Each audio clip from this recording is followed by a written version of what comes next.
Hello, this is Kirsten Johnson, and this is my final video assignment for Genie 402.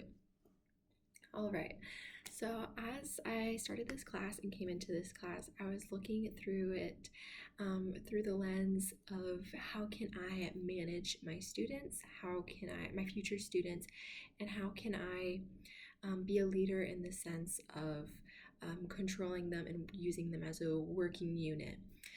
However, my perspective changed throughout the course of my studies, and by the time I was walking into my interview with Dr. Flanagan, I was trying to learn about how she relationally interacted with her students and how she was able to connect with them in order to serve them as a leader and be the best leader that she could. So, in my interview with Dr. Flanagan, one of the first things she told me right off the bat is how modeling is one of the most important things that you can do as a leader. She says, especially with your students, it's important to, model grace, starting with their assignments. Are they, turning them in late or coming to class late or having behavioral issues? How can you model grace for them so that they can model it for you when you're late on grading, when you have an incident, when you mess up, because you will, as as a human being, you're gonna, mess up. So how can you model the virtues that you want to see from them? Virtues like grace, kindness, honesty, and respect. How can you do that for them so that they can mirror it back to you and have the best functioning classroom, and also leave an impact on your students. As talked about in the text, modeling is very important. It's important to know your virtues, know your boundaries, um, and also be confident in what you believe, have a strong inner voice. I believe that Dr. Flanagan does this all very well when it comes to modeling. I know that she is a strong Christian from the way that she talks, from the way that she teaches, from being in her classroom. I can see her truly living out the virtues that she believes are right. She has a strong moral compass and she has confidence in that. And that is, being able to show that to your students and emulate that to them is far more important than any vocab term or part of a cell, that you could ever teach them.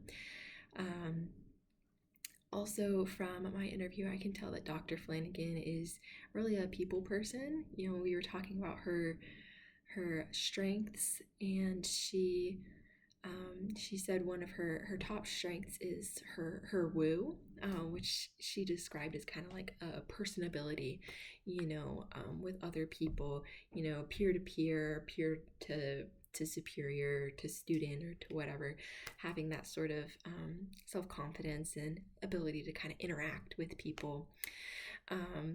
Which I think I used the word, she used the word charisma to kind of describe it.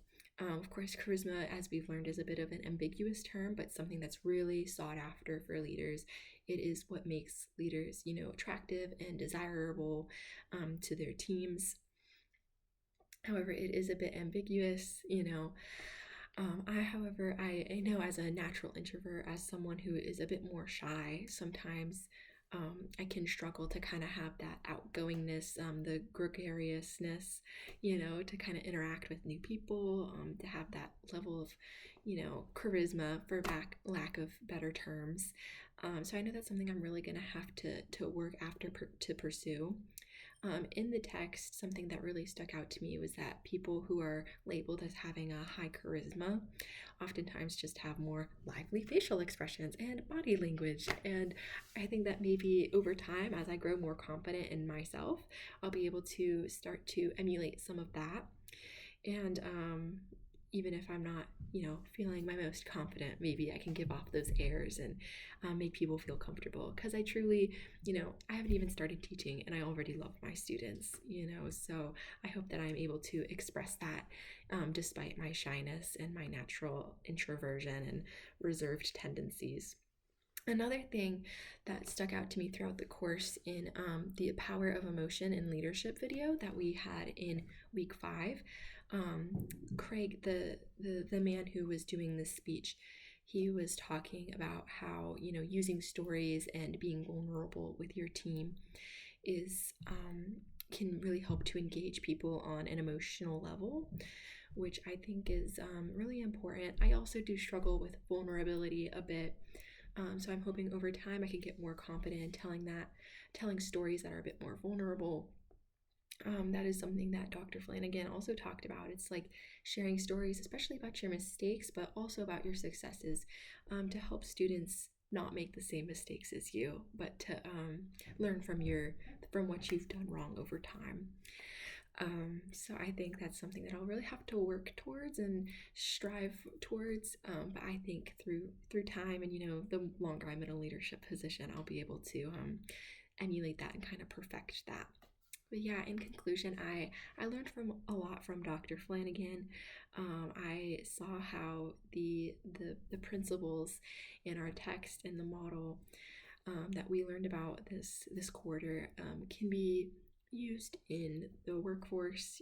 What that actually looks like in a classroom, um, and I think it was really good to see, and I'm fairly confident, going into my student teaching next semester about the leadership skills that I've learned in this class. But yeah, that's all I got. So goodbye.